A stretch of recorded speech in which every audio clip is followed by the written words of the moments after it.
자, 그래서 여러분이 작품 자체를 이해 못하진 않는다고 제가 여러 번 얘기했습니다. 사실 그러니까 너네가 줄거리를 모른다든지 그러지는 않아. 내가 보니까 어떤 문학 작품을 읽음에 있어서. 그런데 그거를 용어적으로 접근하면은 되게, 그러니까 너네 문제 봐도 어떤 문제들이 많아요? 중학교 가니까 이와 같은 글의 특성, 그쵸? 그러니까 시나 소설의 특성이라든지 개념 이런 거를 묻는 문제가 되게 많이 나와요. 그러니까 예를 들어서 수학에서는 공식이나 이런 거를 기본적인 거를 알아야 연산 기호라든지 이런 거를 알아야 문제를 푸는 것처럼 국어도 마찬가지인 것 같아요. 국어도 기본적인 개념이나 이런 것이 어느 정도 배어있지 않으면은 그 어떤 작품이 나와도 당황할 수밖에 없겠죠. 그러니까 여러분이 제일 중요한 건 이거라고 생각해요. 중학교에서 개념을 정말로 단단하게 가지고 가셔야 돼요. 특히 뭐냐면 시라든지 소설이라든지 이것. 왜냐면 이게 제일 2대 장르거든요. 제일 비중도 많고 너네 이제 시험 보면 알 거야. 국어 시험 볼 때 반드시 안 빠지는 게 이거죠.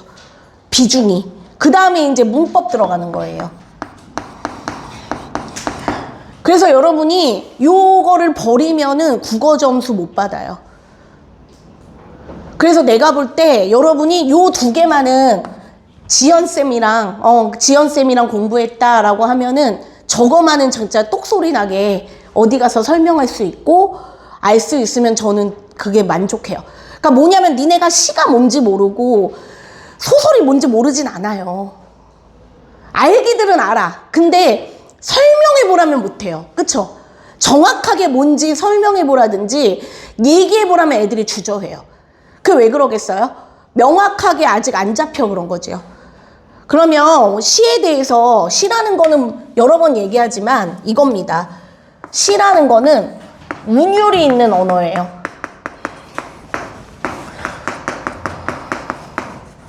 운율이 있는 언어로 함축적으로 표현한 거거든요. 한쪽에 쓰셔도 되고.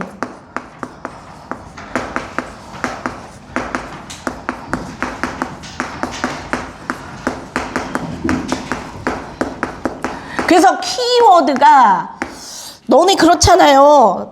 너네도 좀 전에도 서술형 썼지만 키워드가 꼭 들어가니까 빠지면 안 되는 단어 같은 게 있는데 시라는 개념을 설명할 때는 이 운율이라는 것과 함축이라는 말이 빠지면 안 되는 거예요.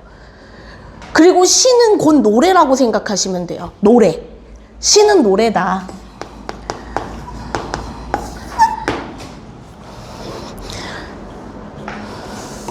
그래서 거기 나오죠. 시, 서정갈래는 무엇일까요? 해서 거기 나오는데 그림이 되게 귀엽지 않나요? 거기 보시면 여자아이가 고양이에 대고 뭔가 이렇게 생각하고 말하려 하는 것 같아요. 그래서 이제 얘가 시에서 말하는 사람이 화자예요. 이 여자아이가. 그래서 니네가 주의하실 게 시인이고 시적 화자, 그러니까 시를 써낸 사람이 화자라고 착각하기가 쉬워요. 아니에요. 이렇게 말하면 좋아요. 뭐냐면 시인의 대리인이에요. 그러니까 뭐냐면 아바타 알죠? 아바타. 분신이나 아바타예요. 시키는 대로 말하는. 그 자체는 아니에요. 매우 유사하겠죠. 그 생각을 담아내겠죠. 하지만 그 시인 본인은 아니에요. 분신이에요. 대리인이라 대리인. 그래서 시에서 말하고 있는 사람이지 그 시를 쓴 시인이 아니다. 주의하셔야 돼요. 소설도 마찬가지예요.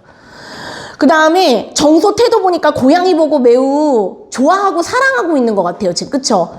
막 하트가 있죠. 그러니까 대상에 대한 거 감정 기분 어때요? 기쁘게 지금 기분 좋겠죠. 긍정적이겠죠. 당연히 행복하겠죠. 나쁜 상태는 아닌 것 같아요. 그 다음에 상황은 뭐냐면 고양이를 바라보면서 즐거워하고 있다. 이런 게 상황이 될 거고 대상이 바로 고양이죠. 바라보는 대상. 그러니까 너네가 시를 씀에 있어서 예를 들어 특히 좀 많이 쓰는 게 자연물 같은 거죠.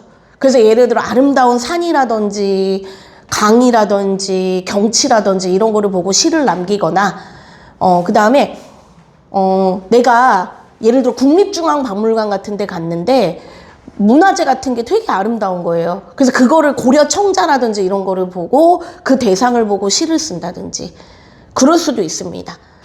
예, 그 다음에 거기 그래서 그 아래에 쬐끄만 글씨 있죠. 그거 볼게요. 시는 시의 화자 말하는 사람이 자신의 정서를 생각이나 느낌을 운율 동그라미 내 운율 중요하다 그랬죠. 리듬감, 운율. 노래예요. 그래서 운율감 반복하면 돼요. 반복. 그 다음에 함축. 얘들아 이 함축이라는 단어가 뭐냐면 거기 써놓으세요. 함축이라는 단어는 이거예요.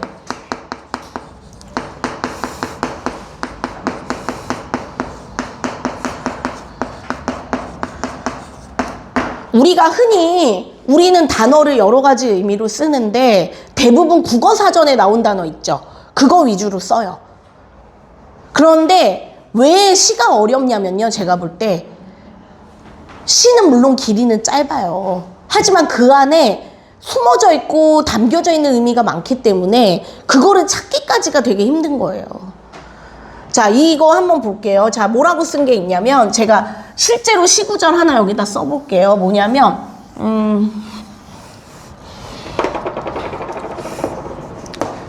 어머니는 눈물로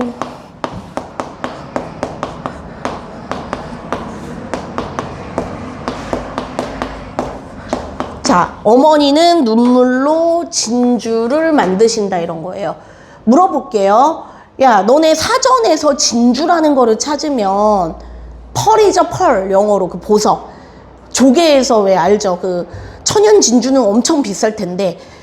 그래서 그게 진주인데 사전적 의미는 보석이에요. 그러니까. 혹은 지시적 의미라고도 해요. 가리킨다 해서. 그런데 함축적 의미는 여기서 뭐냐면 자, 보세요. 어머니는 눈물로 진주를 이게 뭐냐면 모성애예요. 엄마의 사랑. 엄마가 자식 때문에 흘린 눈물. 그게 아름다운 보석 같다 이겁니다.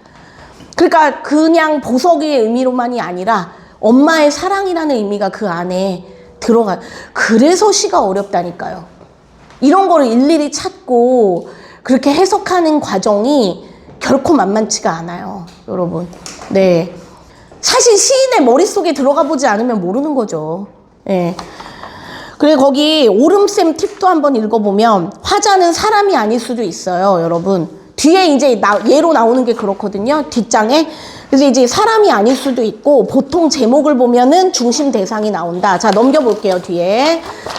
자, 나희덕의 귀뚜라미라. 얘들아, 왠지 제목이 귀뚜라미니까 귀뚜라미에 대한 시일 것 같기도 한데 읽어볼게요, 제가. 높은 가지를 흔드는 매미 소리에 묻혀 내 울음, 동그라미, 내 동그라미 해봐, 내. 그래서 내가 얘기했는데 보세요. 시에서 나, 내, 우리 같은 1인칭이 나오면 화자예요. 시의 화자. 근데 이렇게 나오면은 이런 게 나오면은 겉으로 드러난 거예요. 그러니까 얘는 지금 겉으로 드러나 있어요. 시의 화자가. 그런데 시의 화자가 꼭 겉으로 드러나지 않을 수도 있어요. 숨어 있을 수도 있어요. 어쨌거나 한번 읽어볼게요. 내 울음 아직은 노래 아니다. 얘들아, 누가 울 것 같아요? 귀뚜라미가 우는 것 같아요. 그럼 니네 느낌에 지금 시적 화자가 누군 것 같아요? 거기 아래다 뭐라 화자는 누구일까요? 귀뚜라미. 그쵸? 귀뚜라미. 차가운 바닥 위에 토하는 울음. 풀잎 없고 이슬 한 방울 내리지 않는 지하도 콘크리트 벽 좁은 틈에 숨 막힐 듯. 그러나 나 동그라미 해봐. 나 또 나왔죠. 여기 살아있다. 귀뚜루루 귀뚜루루 보내는 타전 소리가 누구의 마음 하나 울릴 수 있을까? 화자 아까 누구라 그랬죠? 거기 네모칸에? 귀뚜라미. 화자가 처한 상황 뭐냐? 어디에 있어요 지금? 콘크리트 벽 좁은 틈에 있어요. 뭐라고요? 지하도 콘크리트 벽 좁은 틈에 살고 있어요. 쓰세요. 지하도 콘크리트 좁은 벽 틈에 살고 있다. 그 다음에 화자의 정서. 지금 어떤 것 같아요? 살겠다는, 그래도 나 여기 살아있다라 그러죠? 의지를 보여요. 의지적이라고 써놔. 알겠죠?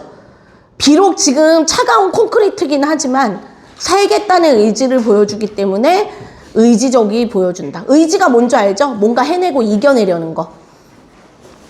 그 아래에 이용학 시인의 그리움이라는 시가 있는데, 여러분 이 이용학 시인은 뭘로 유명하시냐면요, 일제강점기 때, 일제시대 때 너네 알다시피 우리나라가 일본에게 그 영토, 그러니까 뭐냐면 농사 짓던 땅 이런 거 많이 수탈당하고 이러다 보니 사람들이 어디로 많이 갈 수밖에 없어. 알죠? 그 만주, 간도, 연해주 이런 데로 막 뿔뿔이 흩어지고 고향을 버리고 그랬거든요.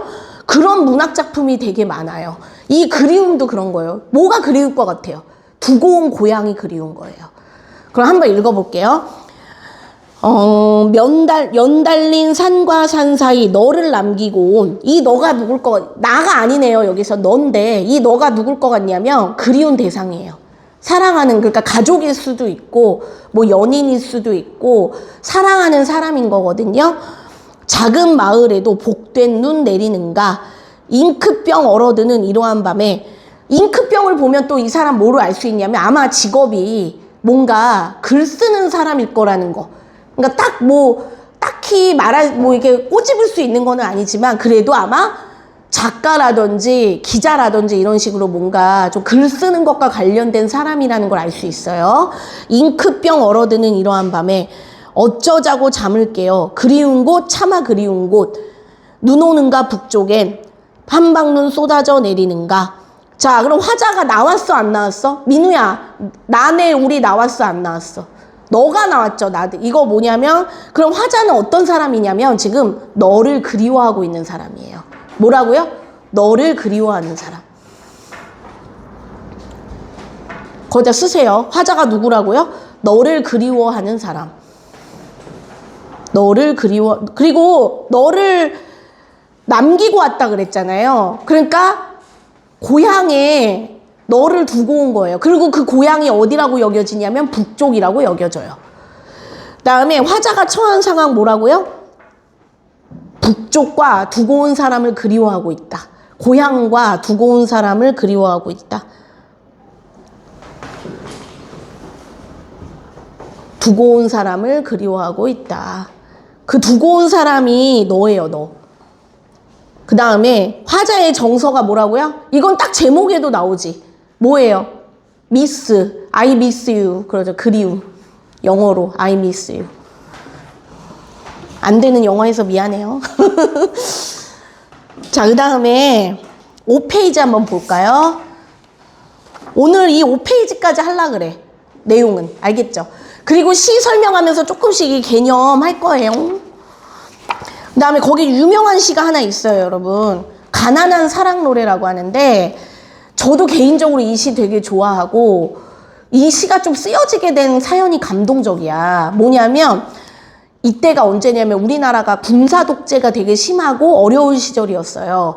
그때 한 그 청년이 지명수배, 그러니까 이제 막 쫓기고 있던 상황인 거예요. 그런데 사랑하는 사람과 사랑하는 여인과 결혼을 하고 그러니까 결혼을, 그런데 생각해 보세요. 막 오픈해서 공개적으로 결혼할 수 있는 상황이 못 되겠지. 지금 몸을 숨겨야 되니까. 그래가지고 비밀리에 조용히 조촐하게 결혼식을 했는데, 그때 이 신경림 시인한테 주례를 부탁했대요. 그래서 이제 이 신경림 시인이 주례를 해주면서 선물로 준 시가 이거래요. 그래서 이 시의 제목이 이웃의 한 청년을 위하여예요. 그러니까 되게 감동적이에요. 그 사연을 알면. 그래서 이 제목이 뭐 봐. 가난하다고 해서 외로움을 모르겠는가. 얘들아, 모른단 말이에요? 안다는 말이에요? 안다는 말이에요. 그게 뭐냐면 이렇게 당연한 거를 강조하는 거를 서리법이라고 합니다. 써놓으세요. 이 물음표가 생략된 거라고 보면 되고 서리법이에요. 뭐라고? 당연한 것을 질문하는 거예요.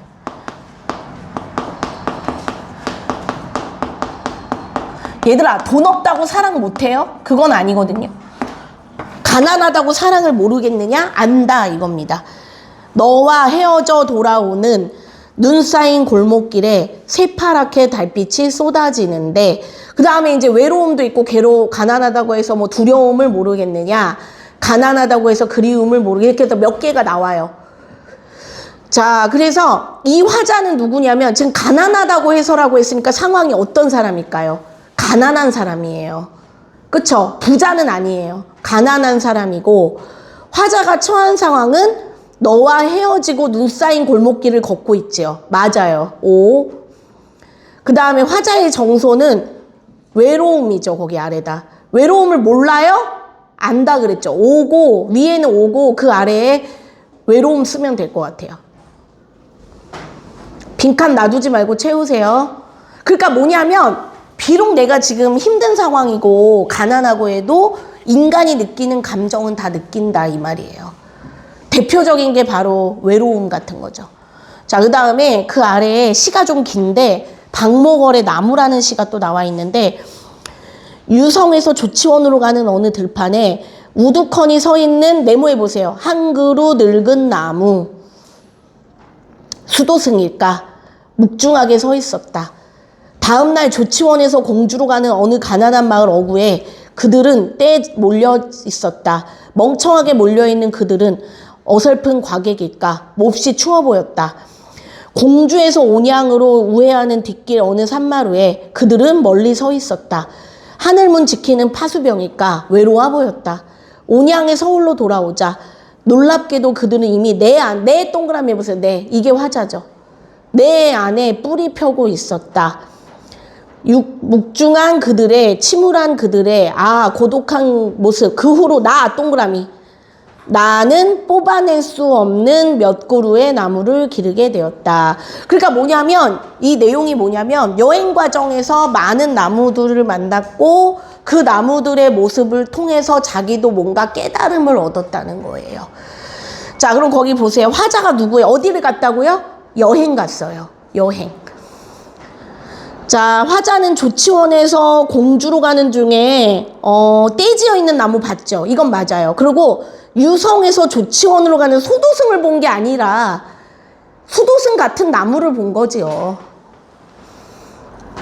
그러니까 나무를 약간 사람처럼 표현했으니까 무슨 법일까요? 의인법. 너네 사람이 아닌 걸 사람처럼 표현하는 것도 뭐라 그러죠? 의인법. 써놔 거기다. 의인법. 의인법. 대체적으로 그러니까 나무를 사람처럼 빗댔기 때문에 시 전체에 의인법이 쓰였어요. 뭐가 쓰였다고요? 의인법. 야, 수도승이다, 파수병이다, 과객이다. 다 뭐예요? 다 사람을 나타내는 단어들이잖아요. 화자는 여행에서 본 나무들을 보았다. 여행에서 나무들을 보았다라고 하면 돼요. 본이 겹쳐지니까 본을 지우세요. 여행에서 나무들을 보았다라고 해야 돼요. 본은 지워. 됐어? 본은 지우시고 그 다음에 화자의 정서. 여행 후에 자신의 마음속에서 나무를 기르게 됐다 했고 이런 걸 뭐라 그러냐면 성찰적이라고 합니다. 성찰. 자아성찰. 자기를 돌아보는 거예요. 저 무거운 굳게 자란 나무들을 보면서 여러 생각을 한 거지. 됐니? 혹시 여기까지 질문이 있거나 됐어요? 자, 그러면 넘어가서 작품을 좀 볼 거예요. 어디를 보시냐면 44쪽이에요. 1주차 44쪽 3월이라는 시가 있거든요. 지금 3월이죠 마침.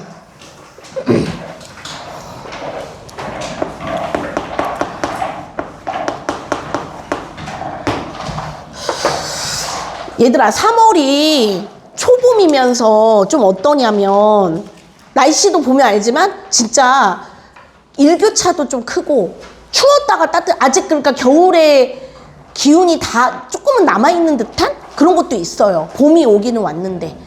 그러니까 이 시에서도 보면은 뭐냐면 3월에 눈이 내린 거예요. 그래서 이렇게 산을 덮고 있다가 그게 날아간 이제 흩어지고 파릇파릇한 싹이 돋아나는 광경이에요. 자, 그럼 한번 볼게요. 아침부터 펑펑. 얘들아, 지금 동그라미 치라는 거 먼저 또 거기 펑펑 있죠? 펑펑 동그라미 치고 또 어디 동그라미 치냐면 1, 2, 3년에 제일 아래에 나즉 그 다음에 옆쪽으로 가셔서 오른쪽으로 가셔서 1, 2, 3, 4, 5, 6행에 쫙 넷째 줄에 쫙 깔림 그 다음에 마지막 연의 둘째 줄에 왁자지껄. 다 소리를 나타내는, 이게 뭐냐면 음성상징어예요. 소리나 모양을 흉내내는 음성상징어입니다. 다시 한번 뭐라고요? 음성상징어. 소리나 모양을 나타내는 거거든요.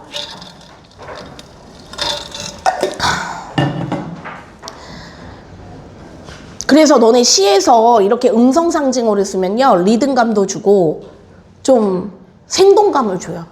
자, 그래서 펑펑은 뭔지 알죠? 눈이나 뭐 이런 거, 눈물 이런 거 막 많이 내릴 때 펑펑 내린다 이렇게 표현을 했고, 나직은 이게 원래는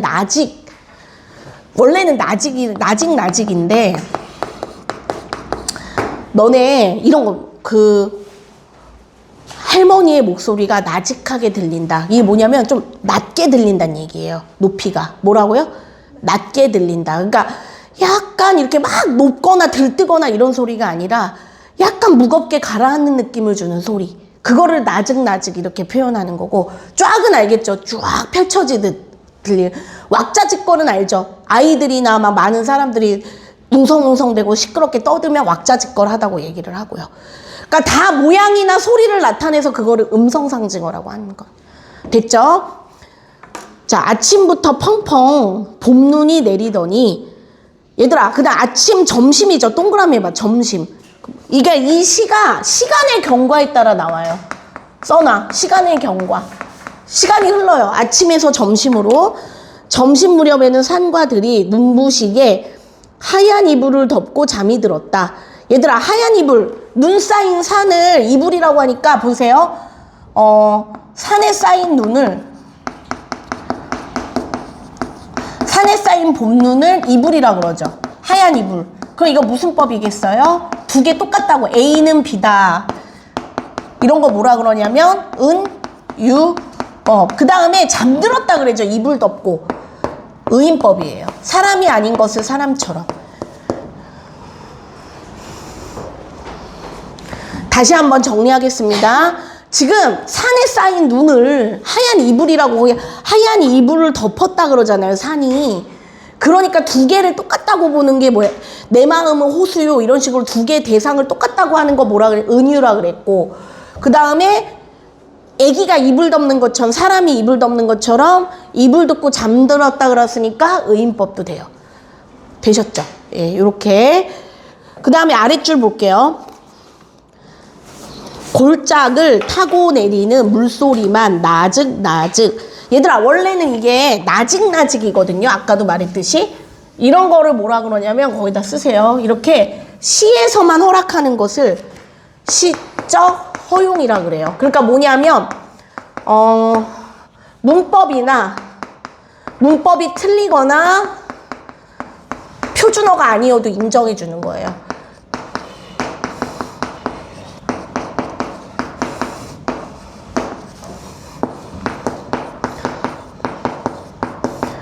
다시 한번. 시에서 너네 알다시피 국어라는 과목은 문법이라든지 맞춤법 이런 거에 되게 민감하잖아요. 틀리면 안 되잖아요. 그런데 문법이 틀린다든지 아니면 표준어 이런 게 조금 틀려도 인정해 주는 거예요. 그래서 시적 허용 혹은 시적 자유. 시에서만. 왜냐면 그게 운율을, 그래서 이런 거 보세요. 예를 들어 하얀이 아니고 하이얀 이런 거. 하얀을. 원래는 하얀이 맞거든요. 근데 이거를 하이얀 이렇게. 이런 게 운율이에요. 됐죠?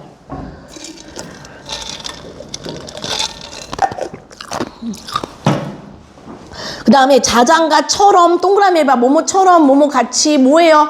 직유. 뭐뭐처럼 뭐뭐같이 뭐라고요? 이런 건 직유. 직유와 은유 차이 알아두세요. 직유는 연결해주는 뭐뭐처럼 뭐뭐같이 이런 말들이 있고 은유는 없어요. 자장가처럼 들리던 하루가 지나고 다시 아침이 오고 뭐예요? 거기다 또 써. 시간이 또 지났죠. 시간의 경과. 다음 날이 됐어요. 해가 떠오르더니 점심 무렵에는 산과 들에 쫙 깔린 이불. 이것도 뭐겠어요? 은유. 모조리 걷어가 버렸다. 그러니까 눈 거기다 쓰세요. 눈이 다 녹았음. 이렇게 써.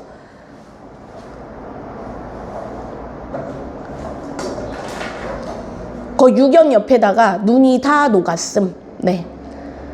눈이 다 녹았어요. 이불 거친, 그러니까 이불이 뭐라고요? 눈이에요. 여기서 하얀 이불이. 이불이 거친 그 자리에는 잠자리에서 튀어나온 아이들처럼 동그라미. 뭐뭐처럼 뭐예요? 지규. 얘들아, 한창 이제 실컷 자고 나서 일어나는 애들은 어떻죠? 통통 튈 것 같고 에너지가 넘치겠지. 예, 아닌가? 맨날 이제 더 자고 싶은데 이래서 막 그러고 일어나나? 내가 볼 때 여기서는 그런 게 아니라 실컷 진짜 잘 대로 자고 일어난 거 같은 경우 이거 같아. 네. 얘들아, 너네 계약하고 나서 일어나는 거 괜찮아요? 안 힘들어요? 힘들지? 저는 몇 시에 일어나냐면 한 6, 7시 사이 깨는 것 같아요. 그러니까 선생님 남편이 7시에 나가요, 집에서. 그러니까 이제 밥을 해주고 이러지는 않는데 옛날엔 밥 다 차려줬다? 아침 다 차려줬는데 지금은 이제 아침 안 먹고 근데 이제 뭐냐면 애들이 학교를 첫째가 이제 학교를 한 늦어도 8시 반에는 나가야 되거든요. 8시 반 40분엔 나가야 되니까 이제 해서 뭐 준비하고 하면 이제 애들은 한 8시쯤 깨는 것 같아. 7시 반 8시쯤 깨고 그다음에 이제 둘째 보내고 그러고 이제 9시 근데 어린이집 갈 때는 어린이집 버스가 딱 오니까 그 시간에 맞췄는데 요새는 이제 유치원은 내가 도보로 데려다 주니까 이게 더 늦는 거야. 이게 아침에 일어나는 게 쉬운 건 아닐 거예요, 여러분도. 네. 여러분은 9시까지 학교 갑니까? 여러분도? 9시까지가? 1교시가? 그러니까 너네도 적어도 한 8시 반이나, 그치? 늦어도 8시 반이나 뭐 20분이나 이땐 나가야겠네. 네. 그리고 니네 아침 먹고 다녀요? 아침 꼭 먹어야 돼요. 니네는 진짜 아침 먹어야 돼요. 성장기라서 아침은 좀 꼭 먹어주는 게, 그리고 그거 알죠? 뇌가 그 얘기 들었을 거예요.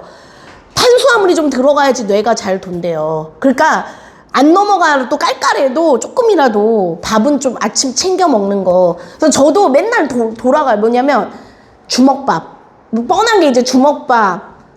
그다음에 계란에서 계란 간장 비벼서 한 숟갈 먹이고 김 싸서 그렇게 해서 한 숟갈 먹이고 보내거든요. 그러니까 여러분도 그런 식으로 아침은 웬만하면 굶지 마셨으면 좋겠어요. 네, 여튼 잠자리 보고 이렇게 얘기가 TMI가 나왔구나. 네. 자, 그 다음에 파란 싹들이 왁자지껄 일어나 있다. 그럼 파란 싹이 왁자지껄 이거 뭐겠어요? 의인법이에요. 그것도 싹을 사람처럼 표현했기 때문에 무슨 법? 의인법. 의인법이고 됐어? 그 다음에 옆에 45쪽 한번 봐볼라요? 45쪽을 봐주시면 갈래에 현대시, 자유시, 서정시. 근데 얘들아 있잖아. 니네가 배우는 거의 대다수의 한 90에서 95%의 시가 거의 다 자유시, 서정시예요. 그 외의 걸 잘 안 배워요. 그러니까 자유시는 시인이 어떤 형식에 구애받지 않고 자유롭게 썼다는 뜻이에요. 운율을 만듦에 있어서. 그 다음에 서정시는 뭐냐면 자연이라든지 사랑하는 감정이라든지 이런 개인의 감정을 담아낸 거거든요. 그러니까 이거는 지금 뭐냐면 봄에 3월의 아름다움에 대해서 어떤 그 풍경에 대해서 얘기하는 거기 때문에 서정시고 그 다음에 시인이 자유롭게 운율을 만들고 있기 때문에 자유시인 겁니다. 알아두세요. 자유시, 서정시. 동그라미 하세요. 거의 여러분이 배우시는 자유시, 서정시예요. 거의 다. 그 다음에 주제 별표해봐. 3월에 느끼는 봄 풍경의 아름다움이다. 네. 봄이 정말 아름답죠, 여러분. 막 이제 만물이 생겨나고, 그쵸? 정서, 태도. 정서를 직접 말하지는 않지만, 줄거봐. 긍정적 태도 같죠? 좋게 보는 것 같죠? 그 다음에 특징 6가지까지 할게요. 의성어, 의태어. 아까 이거 뭐라 그랬죠? 위에다 써. 음성, 상징어. 음성 상징어를 써서 뭐를 준다 그랬냐면 생동감. 네, 두 번째, 비슷한 문장 구조 반복, 운율. 비슷한 문장 구조가 나오면 운율이고요. 3번, 이른 봄의 계절감. 봄이라는 계절감.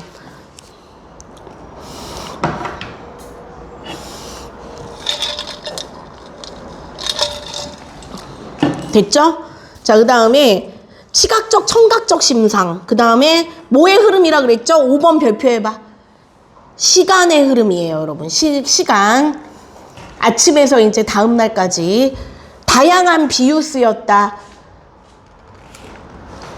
자장가처럼 이런 비유도, 직유도 쓰였고, 하얀 이불, 은유 쓰였고, 파란 싹들 왁자지껄, 의인법도 쓰였어요. 다 쓰였어요. 직유, 은유, 의인. 얘들아, 딴 거는 몰라도 이제 직유, 은유, 의인 정도는 아셔야 돼요. 직유법은 뭐라 그랬냐면 마치 뭐뭐처럼, 뭐뭐같이, 뭐뭐인 듯, 뭐뭐인 양, 뭐뭐처럼. 그래서 이제 이런 연결하는 말이 들어간다고 얘기를 했습니다. 내 동생은 마치 천사 같다, 이런 거. 근데 이제 은유법은 뭐냐면 아예 두 대상을 똑같다고 보는 거예요. 내 마음은 호수요, 막 이런 거. 그래서 니네 이렇게 비유나 이런 거를 외울 때는 예문을 하나 외워놓으세요. 그 다음에 의인법은 뭐라 그랬냐면 사람이 아닌데 사람처럼 표현을 해요. 그러니까 뭐 아까도 보면은 거기 새싹이 떠든다, 즐거워한다, 막 웃는다, 노래한다, 막 이렇게 좀 사람처럼 감정을 표현한다든지 사람이 할 수 있는 행동을 하면은 의인법이라고 해요. 알아두세요. 직유, 은유, 의인. 다른 거는 몰라도 비유라는 자체를 알아두세요. 비유가 뭐냐면 뭔가를 끌어서 설명하는 거예요. 두 대상 사이에 유사점이 있습니다. 알겠죠? 근데 유사점은 없는데 눈에 보이지 않는 것을 눈에 보이는 거 뭐라 그랬지요? 상징. 비둘기 무슨 상징이에요? 비둘기, 평화. 예, 비둘기는 평화의 상징이다, 이런 거. 비유와 상징은 제발 잘 알아두세요. 됐죠? 자, 이제 넘어가 볼까요? 다른 시 이제. 자, 이렇게 3월 받고, 자, 그 다음에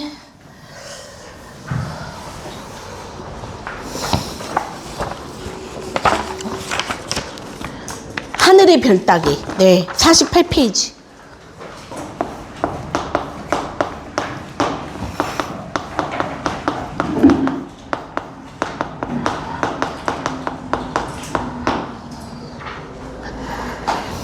너네 흔히 어떨 때 하늘의 별 따기라 그래요? 야, 요새 뭐 취업하는 게 하늘의 별 따기래더라. 뭐예요? 불가능한 일, 거의 불가능하거나 진짜 어려운 일. 아니면 우리 막 그런 말도 쓰죠. 뭐 부자가 천국에 가는 거는 뭐 낙타가 바늘구멍을 통과하는 것처럼 어렵다. 그런 식으로 약간 과장법이 쓰인 거기도 한데, 이 상황이 지금 엄마와 아이의 대화예요. 그런데 뭐냐면 아이가 별을 따다 달라 그랬어요. 그랬는데 엄마가 눈 감아보라더니 돈을 손에다 줘요. 그러니까 니네 생각에 이 엄마가 뭐하나, 애 놀리나. 근데 그게 아니라 무슨 말이냐면, 너네 사실 그 운석, 돌이 어떻게 보면 하늘에서 떨어진 별의 흔적 아니겠어요? 근데 그게 무슨 말이냐면, 하늘에 떠있을 땐 아름답고 반짝반짝해요. 그런데 막상 내게 되거나 가졌을 때는 실망할 수 있어요.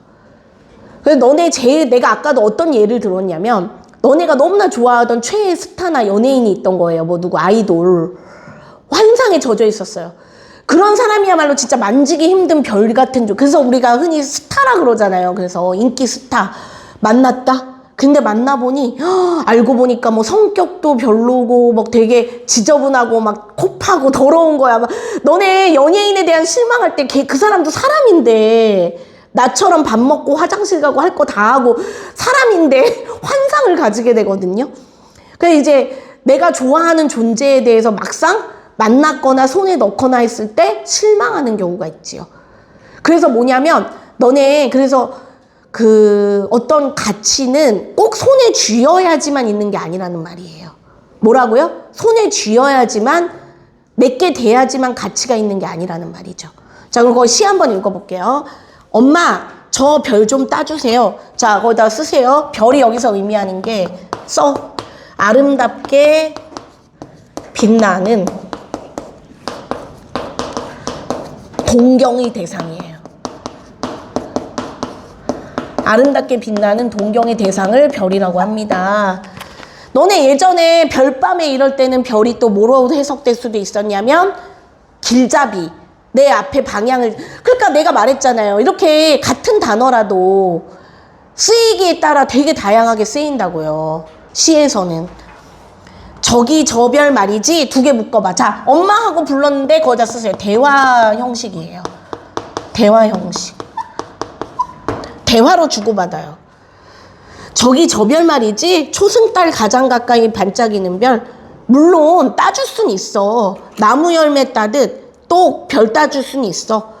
근데 말이야, 하늘에 저렇게 별이 많은 건 괄호해봐요. 거기 사람들이 참았기 때문이다. 이게 뭘까요? 우리 참는 거를 뭐라 그러냐면 인내한다 그러죠.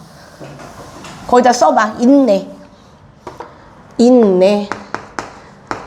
참는 거. 사람들이 참았대요. 그러니까 뭐냐면 모든 걸 다 너네 한 물어볼게요. 니네 하고 싶은 거 다 하고 살아요? 아닌 것 같아요. 내가 원하는 대로, 내가 하고 싶은 대로 다 할 수 없는 게 인생인 것 같습니다.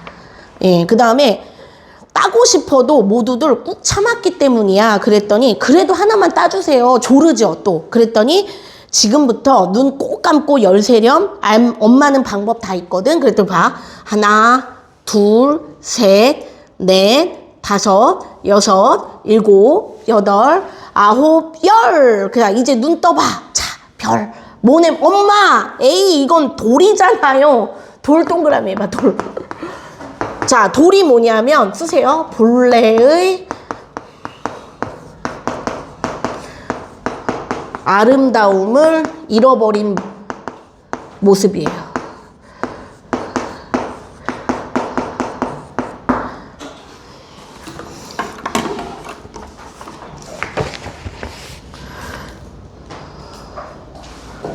별똥별 떨어지는 거 생각해봐 한번. 그쵸? 거봐, 별은 땅에 내려오는 순간 이렇게 시들어버리지. 별을 손에 쥐고 싶어도 사람들이 참고 또 참는 거는 그래서란다. 그 다음에 거기다 뭐라고 쓰냐면 이렇게 쓰세요. 뭐라고 쓰냐면 끝부분 거기 공간이 있죠? 거기다 뭐라고 쓰냐면, 자,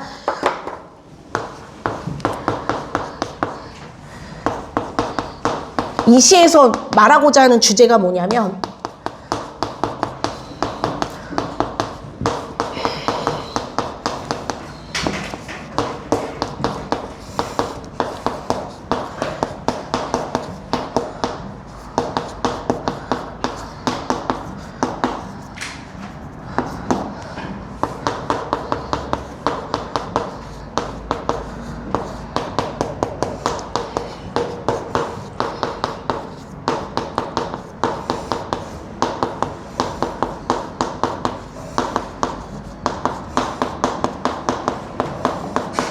이거예요. 자, 진정한 가치라는 것은 억지로 자기 소유로 만든다든지 내 맘대로 휘두르는 게 아니라 그 본질을 있는 그대로 받아들여지고 존중할 때 빛난다는 얘기예요. 다시 한번, 진정한 어떤 가치라는 것은, 어떤 사물의 가치란 억지로 그걸 갖거나 뺏거나 이러는 것이 아니라 본질을 있는 그대로 존중해줘야 된단 말이에요. 좀 말이 어려운 것 같은데 이런 생각도 해봤어요. 너네 어제 우리 언니 또 조카랑 계속 싸우더라? 말했나? 나 너네랑 동갑인 선생님 조카? 이게 정말 안 그랬거든요? 전혀 그 둘 사이에는 싸움이 없었어요. 내가 봐도. 언니와 여 조카 사이에는 싸움이 없었는데 요새 그래. 그러니까 중학교 가고부터 딱 니네거든요. 이렇게 서로 이게 싸움이 생기더라고요. 계속 서로 갈등을 해요. 근데 내가 봄에 나도 그리고 엄마잖아. 근데 난 아직 애가 조금 어린 편이니까 어떤 생각을 해보냐면요. 엄마도 나도 근데 안 그럴라 해도 뭐가 있는지 아세요, 여러분? 내 애한테 자꾸 나 아이에게 내가 못한 거 그런 걸 강요하는 이런 나쁜 습관이 있더라고요. 뭔지 알겠지? 무슨 말인지. 내 애가 해줬으면 좋겠는 거. 나쁜 거 알아요, 나도. 내 딸한테 내가 못 이룬 거, 나도 내일 못 이룬 꿈이 있을 거 아니야. 내가 뭐 좀 더 잘해서 좋은 대학, 좀 더 좋은 대학, 좀 더 막 이렇게 그런 것처럼 자꾸 이렇게 뭔가 강요한다든지 억지로 이렇게 하려는 그런 게 나도 있는 거 아닌가. 선생님 언니도 알게 모르게 선생님 그 조카에게 그러는 게 아닌가. 그러고 근데 있는 그대로 좀 받아들여줘야 되더라고요. 그 아이를. 내 아이를. 그러니까 여러분도 아마 부모님한테 원하는 게 그런 거일 확률이 되게 커요. 있는 그대로 그냥 여기 지우, 뭐 주호 이렇게 아이들이 있을 때 그 모습 그대로 인정해 주는 거. 근데 뭐냐면 부모님은 또 욕심이 있거든. 욕심이나 잘 됐으면 좋겠거든. 그러니까 자꾸 이렇게 뭔가 억지로 뭔가를 소유하거나 붙이거나 이렇게 되는 경우도 있을 것 같아요. 그러니까 너네가 이 시에서 이런 거예요. 뭐냐면 진정한 너의 가치는 억지로 그러는 게 아니라, 억지로 만드는 게 아니라 있는 그대로가 아름답다는 걸 좀 알아주시면 좋겠어요. 알겠죠? 예. 자, 그래서 이제 넘어가 보시면 49페이지. 자, 이제 마무리. 그리고 오늘 50분에 끝난 다음에 10분 휴식하고 크로스 합니다. 예. 다운쌤 이따가 이제 4시에 하면 돼요. 네. 아이고, 니네도 힘들죠? 중학교 가가지고 이제 그럴 것 같아. 스케줄도 장난 아니고, 그치? 아, 내가 지금 상담하면서 느끼는 건데, 크로스, 그 클리닉 시간이랑 니네 너무 힘든 거예요, 애들이 보니까. 그쵸? 막 이게 시간표 짜는 게, 엄마들도 아마 머리 터지실 겨, 지금. 맞죠? 시간표 아마 당분간은 조금 시간표가 좀 복잡하지 않을까, 이런 생각이 듭니다. 그래서 여러분, 얘기 나온 김에 평일에 혹시 안 된다, 이런 사람은 수업 앞뒤로라도 오세요. 제가, 그러니까 수업이 어떻게 되냐면 토요일은 이렇게 돼요. 토요일은 10시부터 1시가 오전 A반이에요, 이게. 그 다음에 2시부터 5시. 그 다음에 6시부터 9시면 제가 논술 수업을 해요. 국어는 아니고. 그러니까 요 타임이 비어요, 여기. 1시에서 2시랑 5시에서 6시 사이가 비어요. 그러니까 이런 시간이라도 좀 활용해서, 그러니까 저는 그렇게 하거든요.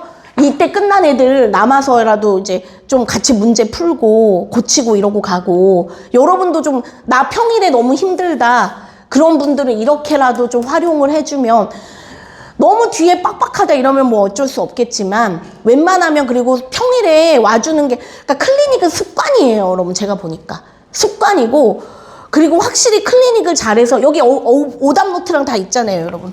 이게 이렇게 남아요, 보면. 아, 이 애는 진짜 이렇게 잘 고쳤구나, 와서 이렇게 잘했구나, 이게 다 보여요. 근데 내가 되게 칭찬해주고 싶은 게, 너네가 되게 잘하고 있어요, 아직까지는.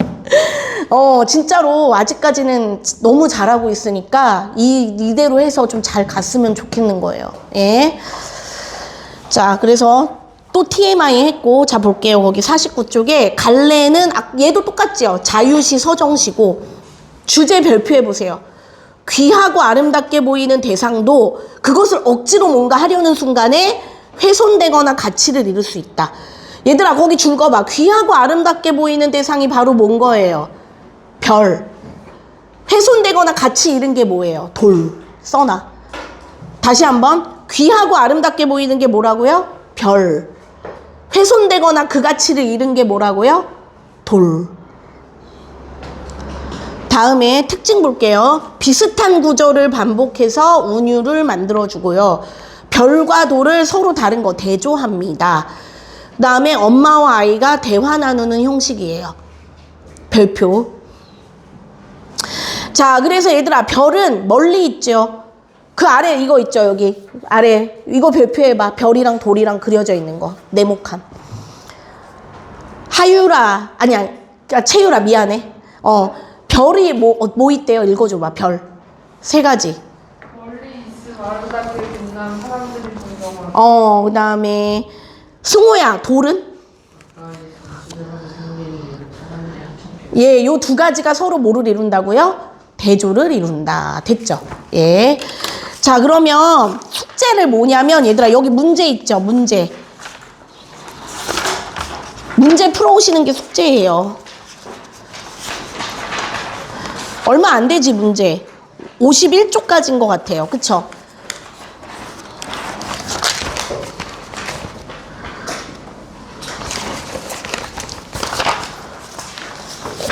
오늘 시한 거 문제 풀어 오십시오. 알았죠? 예. 그럼 수업 여기까지 하고, 좀 쉬었다가 그거 크로스 수업 하겠습니다. 아직 딴반 안 끝났으니까 조용히 계시다가 나가세요. 네, 갔다 오세요.